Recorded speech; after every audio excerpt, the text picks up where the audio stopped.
tradisi jahiliyah Arab mirip dengan tradisi dan budaya Cina. Jadi tradisi jahiliyah ya, dalam bangsa Arab sama dengan tradisi Cina yang menganggap keturunan itu dari jalur laki-laki. Adapun dari pihak perempuan, ya, anak perempuan itu merupakan anak orang lain.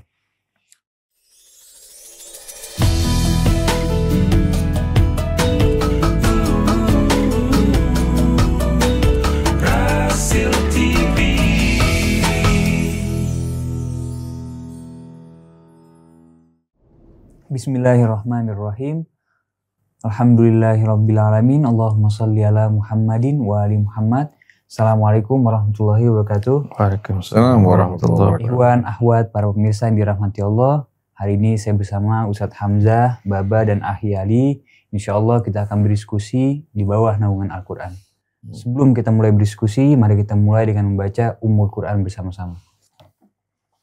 A'udzu billahi minasy syaithanir rajim. Bismillahirrahmanirrahim. Alhamdulillahi rabbil alamin.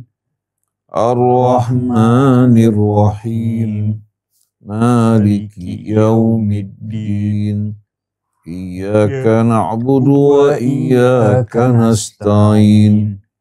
Ihdinas siratal mustaqim.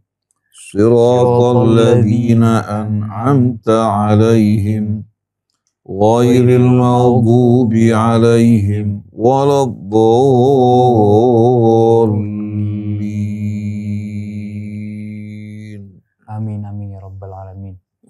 Ikhwan, akhwat, para pemirsa, pada kesempatan kali ini kita akan mendengarkan jawaban guru-guru kita, Ustadz Hamzah, Baba, dari pertanyaan yang masuk. Kenapa di dalam Al-Quran Allah selalu menyebut kata kita? Contohnya seperti dalam surat Al-Qadar, Inna anzalnahu fi lailatul qadar. Sesungguhnya kami telah menurunkan Al-Quran pada malam Lailatul Qadar. Nah, itu karena Allah melibatkan Jibril apa gimana, Bah, kira-kira?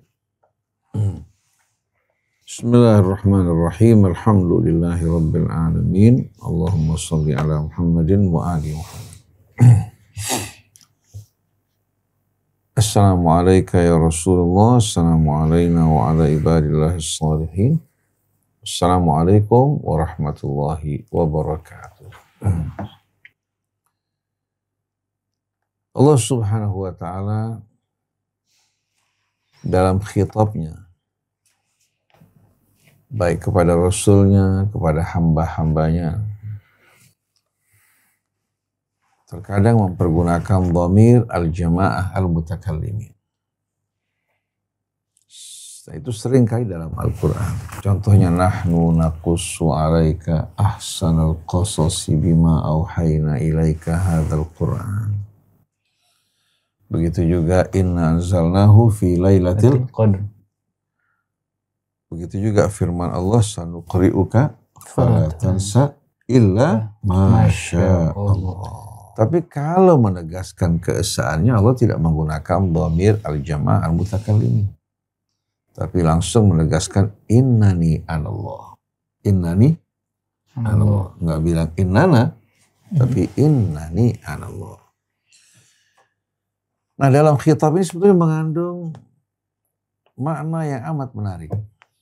Ini pendidikan dari Allah subhanahu wa ta'ala kepada kita untuk menghargai semua orang yang terlibat dalam pekerjaan kita. Oleh karena itu, kalau kita dalam satu pekerjaan mengalami kesuksesan, jangan mengatakan saya, kalau bukan karena saya. Tapi katakan ini semua karena kebersamaan kita semua. Oleh karena itu kita saksikan mereka-mereka dahulu kala selalu menggunakan kata nahnu dalam tradisi budaya orang-orang Hadramut ya. Mereka yang berakhlak, yang beradab dan berilmu selalu mengatakan nahnu dalam majelis. Jadi tidak memonopoli kebaikan untuk dirinya, tapi melibatkan jamaah semua. Kepada seorang bisa berbicara, dia tidak mengatakan anta, tapi antum, walaupun satu orang. Kata hormat. Satu itu penghormatan. Satu menggunakan dhamir al-jama' al-mukhatabin untuk menjelaskan walaupun kamu seorang diri, tapi kamu sama dengan jamaah. Paham enggak? Nilainya kedudukannya sama dengan jamaah. Seperti firman Allah, Inna Ibrahim kana ummah. Sesungguhnya Ibrahim adalah ummah. Walaupun dia seorang diri. Tapi nilai Ibrahim bukan dilihat dari apa? Dari dirinya sendiri. Tapi bagaimana dia menjadi apa? Menjadi imam. Bagi umat-umat yang datang. Menjadikan beliau sebagai contoh dalam ajaran tauhid. Nabi pun diperintahkan untuk mengikuti Ibrahim. Tsumma auhayna ilaika anittabi millata Ibrahim hanifah. Nah, ketika Allah berfirman inna anzalnahu fi lailatul qadri, kita tahu bahwa Al-Qur'an datang dari Allah. Tapi siapa yang mengantarkan? Jibril. Allah tidak melupakan Jibril walaupun Jibril makhluk Allah. Kalau kita mengutus orang, yang kita utus setara dengan kita, sama-sama makhluk. Kalau ini Allah mengutus Jibril. Tanpa Jibril pun Allah bisa bicara langsung kepada Rasul. Tapi Allah subhanahu wa ta'ala tidak melupakan keterlibatan Jibril. Ini pendidikan dari Allah. Jangan kita ini membiasakan diri, ya, mengklaim sesuatu untuk diri kita dan melupakan kebaikan orang lain. Begitu juga sanuqri'uka fala tansa. Kami akan membacakan kepada kamu dan kamu tidak akan lupa. Illa masya Allah. Seharusnya illa masyi'na, kecuali dengan kehendak kami. Tapi karena yang berkehendak hanya Allah, sedangkan Jibril hamba yang diperintahkan oleh Allah, Allah mengatakan illa masya Allah, kecuali dengan kehendak Allah.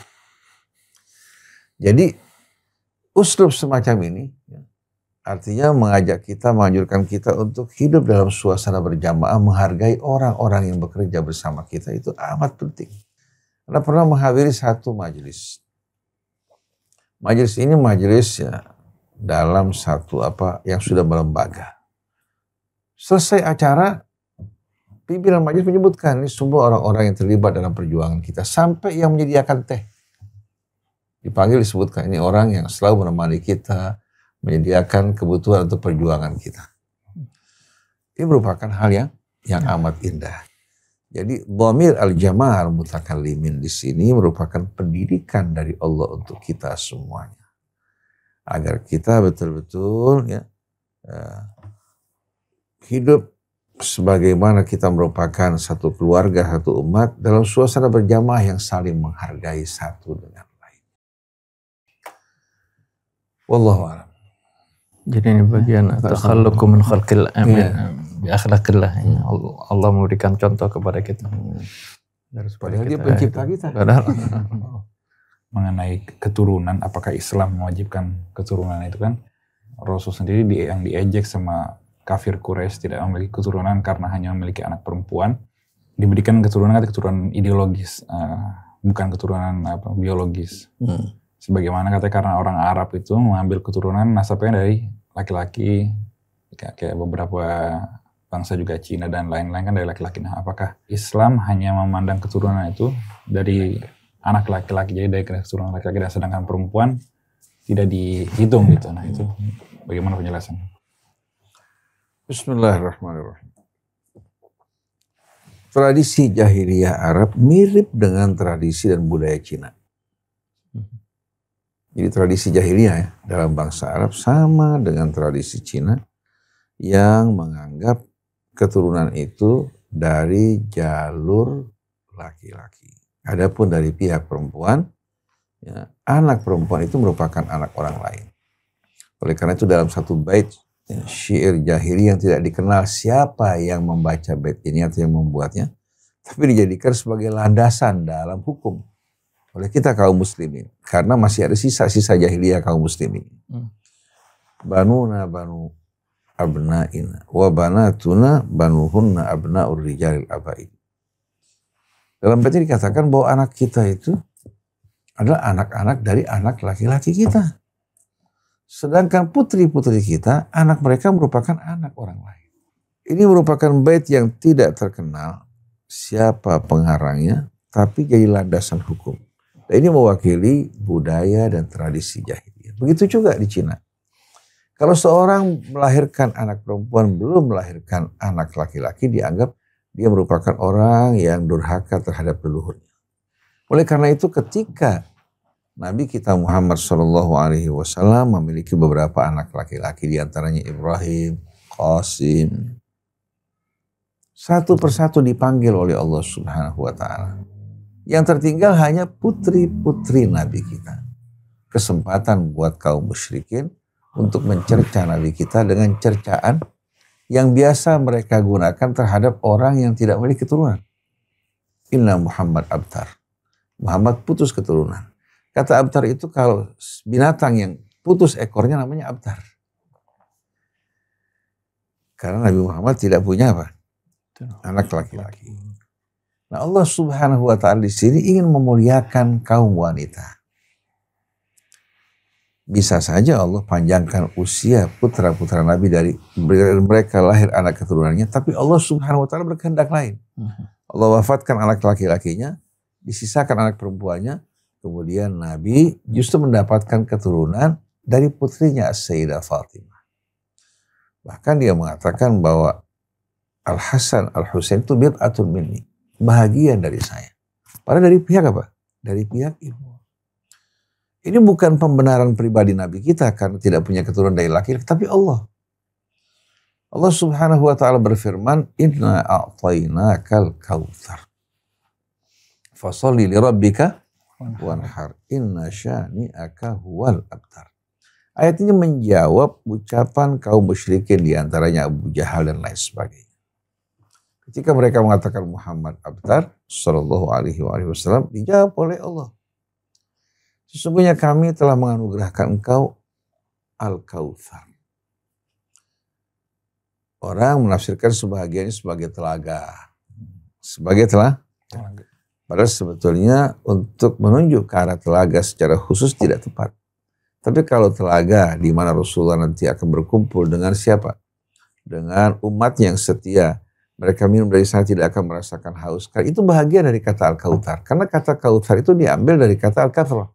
Mubalaghahnya Al-Kautsar. Artinya kami menganugerahkan bagimu kebaikan yang amat banyak. Karena dia berhubungan dengan cacian dan cercaan kaum musyrikin yang mengatakan dia putus keturunan. Maka di antara makna Al-Kautsar, Allah anugerahkan keturunan yang banyak bagi Nabi kita Muhammad SAW.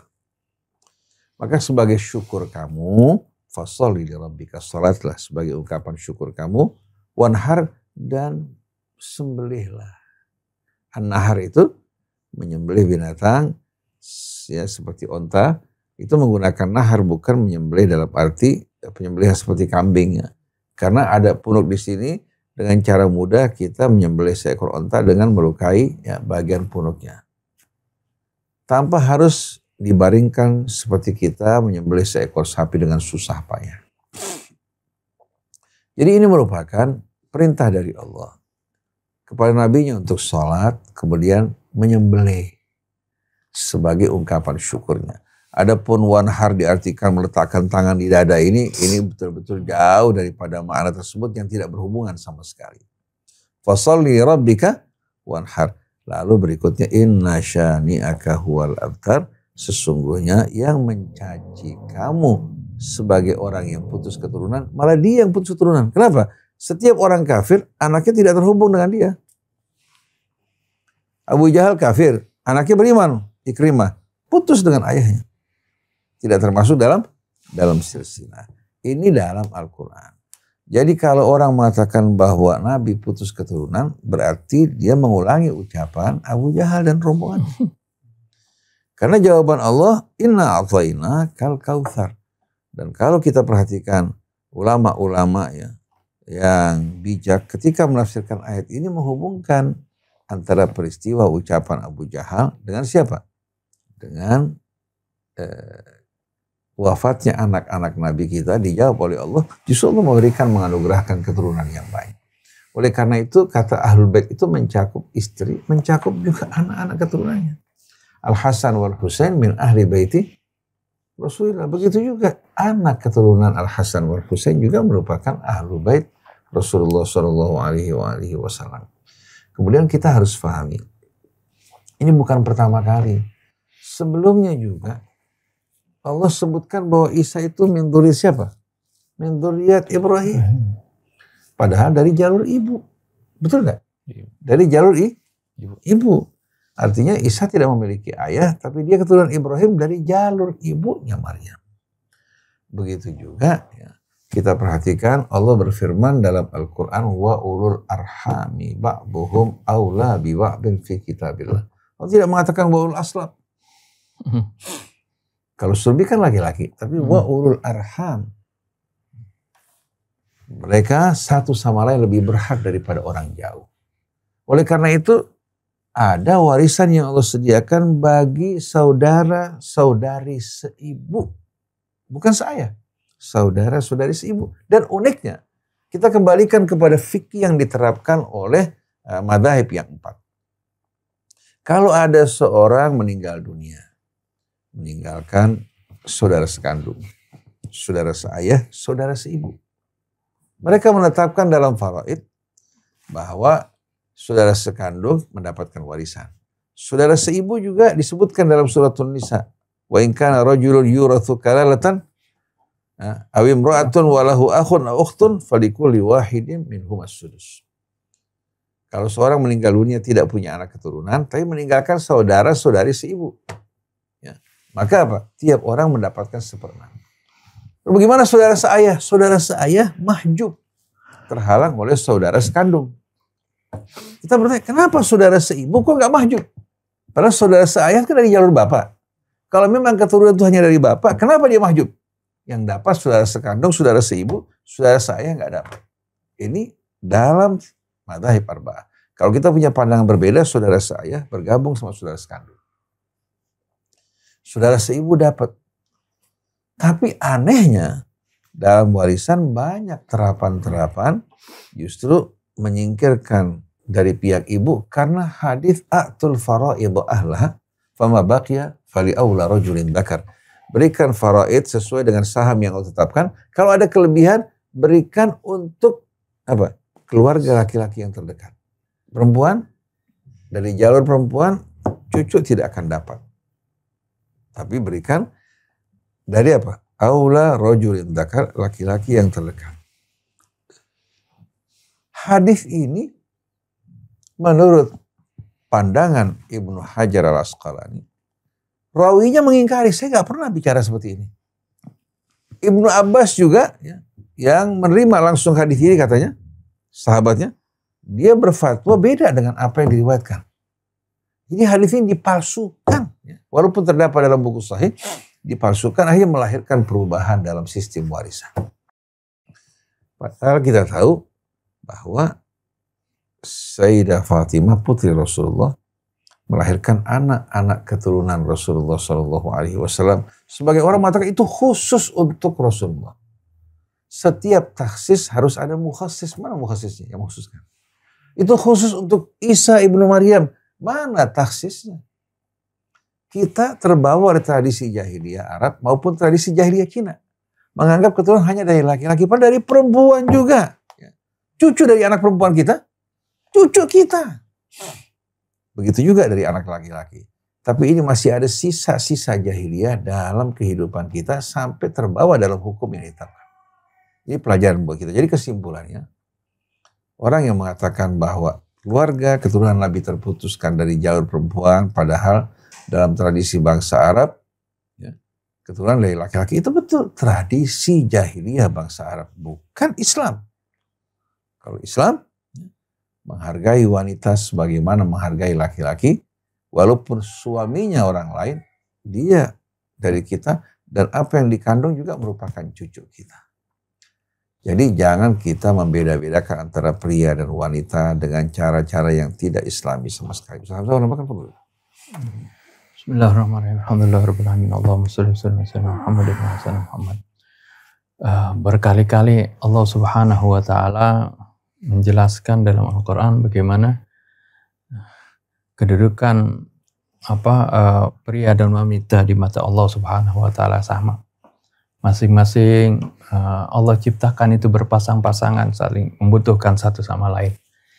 Mengenai keturunan ini kan tadi Ustaz Husain sudah singgung bagaimana Nabi Allah Isa itu adalah keturunan Nabi Allah Ibrahim. Ini disebutkan dalam surah Al-An'am. Nah, kita baca dari mulai ayat 83, 84, 85 ya, dan 86 ini. Allah Subhanahu wa taala berfirman, "Wa tilka hujjatuna atainaha Ibrahim 'ala qaumi narfa'u darajatin man nasha' inna rabbaka hakimun 'alim wa wahabna lahu Ishaqa wa Yaqub." Mulai disebutkan keturunan Nabi Allah Ibrahim. Wa wahabna lahu Ishaqa wa Yaquba kullan hadaina wa Nuhan hadaina min qablu. Nabi Nuh disebutkan bukan keturunan Nabi Ibrahim tapi min qablu di sini arti sebelum adanya Nabi Ibrahim. Wa min dzurriyyatihi Dawud wa Sulaiman wa Ayyub wa Yusuf wa Musa wa Harun. Dan keturunan Nabi Ibrahim ada Dawud, ada Nabi Allah Dawud, Nabi Sulaiman, Nabi Ayyub, Nabi Yusuf, Nabi Musa, Nabi Harun. Wa kadzalika najzil muhsinin. Demikianlah kami berikan balasan bagi mereka-mereka yang berbuat baik. Kemudian disebutkan lagi keturunan Nabi Ibrahim, di ataf di sini, wa Zakaria wa Yahya wa Isa wa Ilyas. Dan begitu juga Nabi Zakaria, Nabi Yahya, Nabi Isa. Kan Nabi Isa kan dari Sayyidah Maryam kan. Tapi disebutkan di sini keturunan Nabi Allah Ibrahim. Jadi kalau dzurriyyah itu baik dari laki-laki ataupun dari perempuan di sini ikut di sini sebagai dzurriyyahnya. Begitu juga seperti yang diucapkan oleh Sayyidah Hana, istri Imran ketika melahirkan Sayyidah Maryam. Falamma wada'atha qalat rabbi inni wada'tuha untha wallahu a'lamu bima wada'at wa laysa adh-dhakaru kal untha wa inni sammaituha Maryam wa inni u'idzuha bika wa dzurriyyataha minasy syaithanir rajim. Wa inni sammaituha Maryam. Karena setelah dia tahu bahwa yang lahir adalah perempuan, aku namai anakku ini Maryam dan aku memohon perlindungan kepada Allah, perlindungan kepada engkau, dan juga yaitu untuk melindungi keturunannya dari syaitanir rajim. Jadi dzurriyyah dari Nabi dari Sayyidah Maryam disebut juga itu adalah dzurriyyah. Jadi ini tegas sekali Al-Quran menerangkan kalau dzurriyyah itu masuk baik laki-laki maupun perempuan. Pada Sayyidah Maryam nggak berhubungan dengan laki-laki. Iya, benar. Jadi Nabi Isa termasuk dzurriyyah Nabi Ibrahim. Ini pernyataan Al-Quran dan dibuktikan bagaimana dzurriyyah Rasul dari anak perempuan itu. Bisa saja Allah memanjangkan umurnya Qasim, Abdullah atau Ibrahim seperti itu, tapi enggak, karena ini itu tadi menghapuskan tradisi jahiliyah yang mendiskreditkan wanita, perempuan. Allah Subhanahu wa taala jadikan keturunan melihat Nabi kita Muhammad SAW dari perempuan seperti itu. Jadi orang Arab itu tidak selalu menjadi ikutan, enggak. Kesannya karena memang sebagian ulama ada juga pernah baca buku fikih yang dikarang orang ulama Sunni Libanon, jadi katanya kalau misalnya makanan yang tidak ada yang nggak disebutkan keharaman halal di Quran itu harus kembali kepada kebiasaan orang Arab. Kalau mereka nggak makan itu berarti nggak boleh. Ya itu ada gitu. Al-khabith mustaqbathul Arab. Ketika Tuhan firman Allah kan yuhillu lahumut thayyibat wa yuharrimu alaihimul khaba'ith. Kalau tidak ada keterangan nas, maka kita kembali kepada kebiasaan orang Arab. Ma yastatibuhul Arab fahuwa thayyib wa ma yastakhbithuhu fahuwa khabith. Apa yang dianggap baik oleh orang Arab itu merupakan thayyib, yang dianggap buruk oleh orang Arab itu merupakan hal yang buruk. Ini kalau kita kembalikan, baik itu bangsa Arab pada sebelum Islam jahiliyah, setelah Islam pun, dan sekarang kita saksikan jauh dari Islam. Saudara mereka di Palestina mereka tidak bantu. Itu dianggap baik oleh mereka. Apakah berarti perbuatan benar? Jadi apa yang diumumkan dalam Al-Quran ditaksis dalam ayat yang lain. Jadi yuhillu lahumut thayyibat wa yuharrimu alaihimul khaba'ith. Allah sebutkan yang diharamkan, innama harrama alaikumul maitata wad damu wa lahmal khinzir. Ada tafsirnya kan? Jadi apa yang diharamkan, kemudian apa yang thayyib dengan sendirinya kembali kepada tolak ukur thayyib. Yang nggak disebutkan dalam Al-Quran, yang bukan dari jenis hewan-hewan ternak dan lain sebagainya, banyak yang tidak thayyib bagi manusia secara kesehatan. Ya. Tapi kalau dalam keadaan kepepet, Allah bolehkan untuk menyelamatkan, karena menyelamatkan hidup lebih utama daripada apa? Daripada kesehatan. Dan seorang yang memakan sesuatu yang dilarang oleh Allah pada saat-saat biasa, pada saat darurat insya Allah tidak akan menimbulkan efek buruknya. Karena bukan pelanggaran, tapi itu merupakan penyelamatan hidup. Jadi Quran itu saling menjelaskan, nggak bisa dikembalikan kepada tradisi budaya bangsa Arab ya, yang tidak menentu keadaan mereka. Seandainya mereka stabil pun istiqamah, hukum bukan diambil dari bangsa Arab, hukum diambil dari mana? Dari Allah. Syara'a lakum minad din. Masalah halal dan haram ini nggak boleh sembarangan. Wala taqulu lima tasifu alsinatukumul kadhiba hadza halalun wa hadza haramun litaftaru 'ala Allahil kadhib. Jangan sembarangan seenak-enaknya kalian dengan lidah kalian mengatakan ini halal, ini haram. Litaftaru 'ala Allahil kadhib, untuk mengada-adakan kebohongan atas nama Allah. Innal ladzina yaftaruna 'ala Allahil kadhiba la yuflihun. Yang mengada-adakan kebohongan atas nama Allah, mereka tidak akan beruntung dan tidak akan selamat. Mulai muncul kritikan dari masyarakat dalam berbentuk terhadap ustadznya, karena ustadznya kan banyak sekarang yang menampilkan kemewahan. Itu kayak mobil mewah, rumah yang begitu besar, bahkan flexing lah gitu. Flexing lah gitu kayak. Iya, masuk kategori flexing. Jadi bermewah. Ya, ada sebuah meme, jika hidupmu terasa berat, ingatlah kata-kata penceramah yang turun dari Al-Fatihah, sabar. Jadi memerintahkan sabar, sedangkan ustadznya betul-betul hidup kan berkecukupan. Sebenarnya boleh nggak sih seorang ustadz itu menikmati kemewahan dunia gitu? Misalnya dia dengan rumah, dengan mobilnya. Bismillahirrahmanirrahim. Alhamdulillahirabbil alamin. Allahumma shalli ala Muhammadin wa ali Muhammad. Rabbana zidna ilman wa alhiqna bis shalihin. Kalau kita bicara mengenai tauladan, ikutan, bahkan yang diceritakan dalam Al-Quran yang berada pada puncak kemewahan adalah Sulaiman. Betul nggak? Sulaiman. Begitu juga Daud, termasuk orang yang mendapatkan kemuliaan.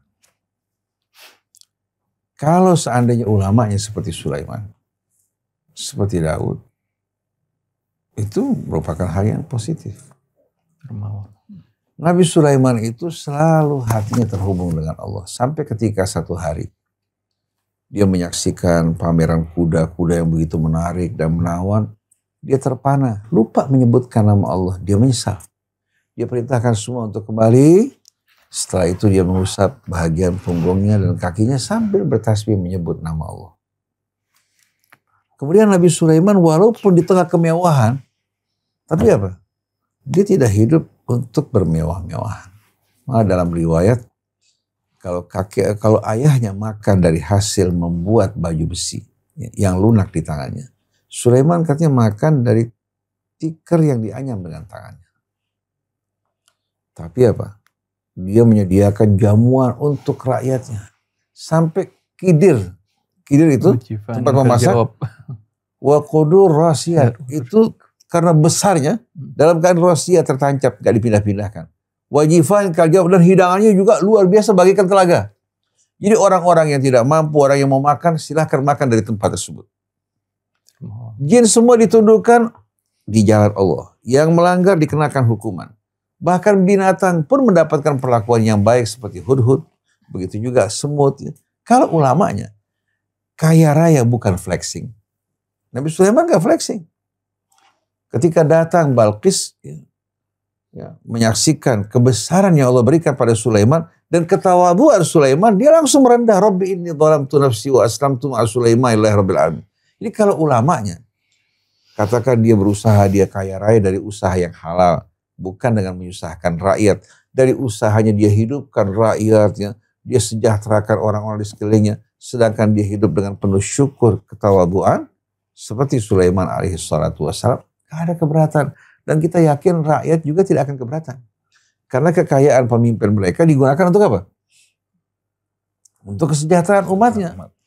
Jadi sebelum Nabi Sulaiman mengatakan sabar, dia berikan bantuan. Dia ulurkan dan dia cukupi kebutuhan rakyatnya. Dia mengatakan sabar sambil menantikan kemudahan dari. Bukan hanya kata-kata sabar hiburan, sedangkan dia hidup bermewah-mewahan, dengan kendaraan mewah, rumah mewah, dipamerkan di YouTube di mana-mana tempat. Ini betul-betul bukan gaya hidup orang yang beriman, apalagi seorang dai yang berdakwah di jalan Allah. Seharusnya dia selalu menyebutkan nama Allah. Dia menceritakan hiburan-hiburan. Dulu juga dia susah. Allah berikan kenikmatan, semua merupakan karunia. Apa yang Allah berikan pada saya, Allah juga kuasa memberikan pada kalian. Kalian butuh sesuatu, datang ke tempat kami. Jadi kita lihat bagaimana Sulaiman Allah berikan kekayaan yang melimpah juga sebagai contoh. Bahkan jin tunduk di bawahnya. Nabi bisa nggak? Bisa kalau Nabi mau. Tapi Nabi kita Muhammad ditawarkan Uhud menjadi emas, dia menolak. Dia lebih suka hidup bersama fuqara wal masakin. Merasakan derita mereka, bersyukur atas nikmat Allah, menyadari juga problema yang mereka hadapi. Jadi masing-masing dengan apa? Dengan cara. Ini bukan kaya tercela. Kalau kaya dengan penuh syukur, tawadhu, kerendahan, itu merupakan hal yang mulia. Tapi kalau kaya diberikan sedikit kekayaan, seperti orang mabuk hanya karena makan satu kismis, itu betul-betul merupakan kehinaan buat dia. Nah yang kita jumpai pada saat ini, budaya flexing ini yang gak bagus. Memamerkan kekayaan, memamerkan mobilnya, memamerkan gaya hidupnya. Apalagi kalau dia ustadz, membuat akhirnya orang-orang yang di bawah dia bersedih. Padahal ustadz tersebut kaya dari mana? Dari upeti yang diambil dari rakyatnya. Sekali ceramah 25 juta, sekali manggung 50 juta. Ini bukan lagi dakwah. Bukan lagi dakwah di jalan Allah Subhanahu wa taala, tapi memperdagangkan agama dengan harga yang murah. Waliyahudillah. Ikhwan akhwat para pemirsa, demikian diskusi kita bersama Ustadz Hamzah dan Baba. Insya Allah kita bertemu di kesempatan selanjutnya. Mudah-mudahan diskusi ini bisa menjadi wasilah dan hidayah untuk kita semua. Al-Fakir beserta seluruh yang bertugas mohon undur diri. Wassalamualaikum warahmatullahi wabarakatuh. Waalaikumsalam warahmatullahi wabarakatuh.